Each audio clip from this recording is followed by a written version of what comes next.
Welcome back, guys. So, today we will discuss the Sherwood number. But before I go in more detail about this dimensionless number, I would like to show you a basic picture of this dimensionless number and other dimensionless numbers which are related to this dimensionless number. So, people have a lot of confusion between these four dimensionless number. I have seen many mails also. I got some mails which mention that can you clear the picture of this Sherwood number, Nusselt, Prandtl, Schmidt.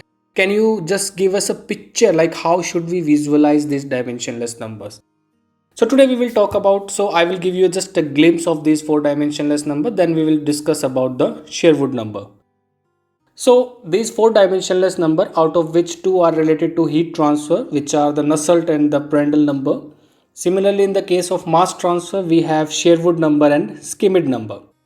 Now, Nusselt number is analogous to Sherwood number and Prandtl number is analogous to Schmidt number. What it means is that whatever the role these Nusselt and the Prandtl will do in heat transfer, the same phenomena or the same job is done by the Sherwood and the Schmidt in the mass transfer. When we look at these dimensionless numbers, we see that two phases come in contact, like the solid comes in contact with the fluid. Fluid can be anything like gas or liquid. And the Nusselt and the Sherwood are dependent on both the phases. What it means is that what type of fluid is flowing and on what type of solid surface is it flowing. For example, what type of fluid means, is it the water, the liquid metal, oil, gas, polymeric liquid, etc. And where is it flowing? Is it on the flat surface of the solid, or is it flowing through a tube, or is it flowing across the sphere? So Nusselt and the Sherwood number values are decided on the basis of the surrounding conditions. Whereas in the case of Prandtl and Schmidt, we just talk about the type of fluid we are dealing with. What is flowing? What it means is just we talk about the specific material. Is it the mercury, the water, the liquid metal, oil, gas, etc.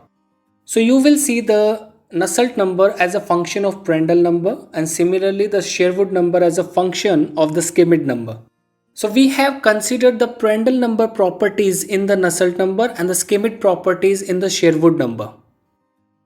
That's the basic comparison between these four dimensionless numbers. I hope you get the basic idea where to use these dimensionless numbers. Now let's come back to the Sherwood number. Like I already mentioned, we see this dimensionless number in mass transfer calculations. So Sherwood number is a ratio of the convective mass transfer rate to the diffusive mass transfer rate, which is also equal to K LC by DAB, where K is the mass transfer coefficient, LC is the characteristic length, and DAB is the mass diffusivity. Please also be careful with the units of this mass transfer coefficient and mass diffusivity. Now we also have one more relation related to the Sherwood number, which I have already mentioned before. Like Sherwood number is a function of the Schmidt number and the Reynolds number, which means the Sherwood number is dependent on the surrounding conditions, how the two phases come in contact, and on that basis how we can calculate the mass transfer coefficient or any other parameter that we need to find out.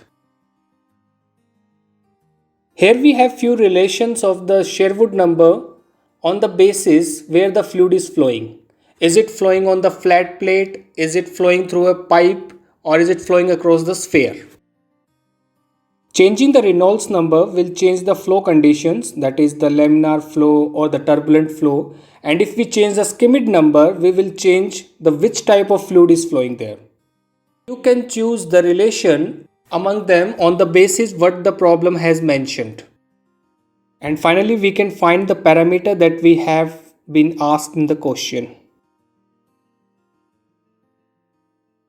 Now coming to the next topic in the Sherwood number is the relation or the analogous behavior between the Nusselt number and the Sherwood number. So here we will see the difference between them. So looking at the formula, we are already aware that the characteristic length will be the same condition. So because they are analogous, so they are dependent on the surrounding conditions. But if we look at the Nusselt number, it is used in heat transfer, whereas the Sherwood number is applicable in mass transfer conditions. Talking about the H and capital K, H in the Nusselt number and capital K in the Sherwood number. So H defines the convective heat transfer coefficient, where capital K will define the mass transfer coefficient. And finally comes the small k in the Nusselt number and DAB, the diffusion of A through B. In the Sherwood number stands for K is the thermal conductivity of fluid and DAB is the mass diffusivity. That's the difference between the Nusselt number and the Sherwood number. So after going through the relations and the formula of the Sherwood number, we can conclude it in a way that the Sherwood number in mass transfer is analogous to the Nusselt number in heat transfer. And Sherwood number is dependent on the surrounding conditions, that is where the fluid is flowing. Is it flowing on the flat surface, means the mass transfer is happening from the flat surface in the fluid, or is it flowing through the pipe? The mass transfer is happening from the pipe into the fluid and finally across the sphere, like we have the naphthalene ball in the normal surrounding condition. Coming to the second conclusion is that the Sherwood number value will help us to know that which parameters are influencing the whole system. Let's say the same fluid is flowing on the flat surface and it is flowing in the pipe also and finally across the sphere also.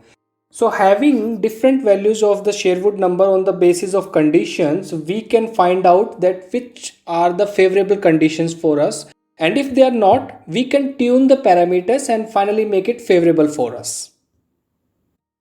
Finally, the correlations of the Sherwood number with the Reynolds number and the Schmidt number will help us to find or to determine the mass transfer coefficient. That's all for this video. Thank you for watching. See you soon in the next video.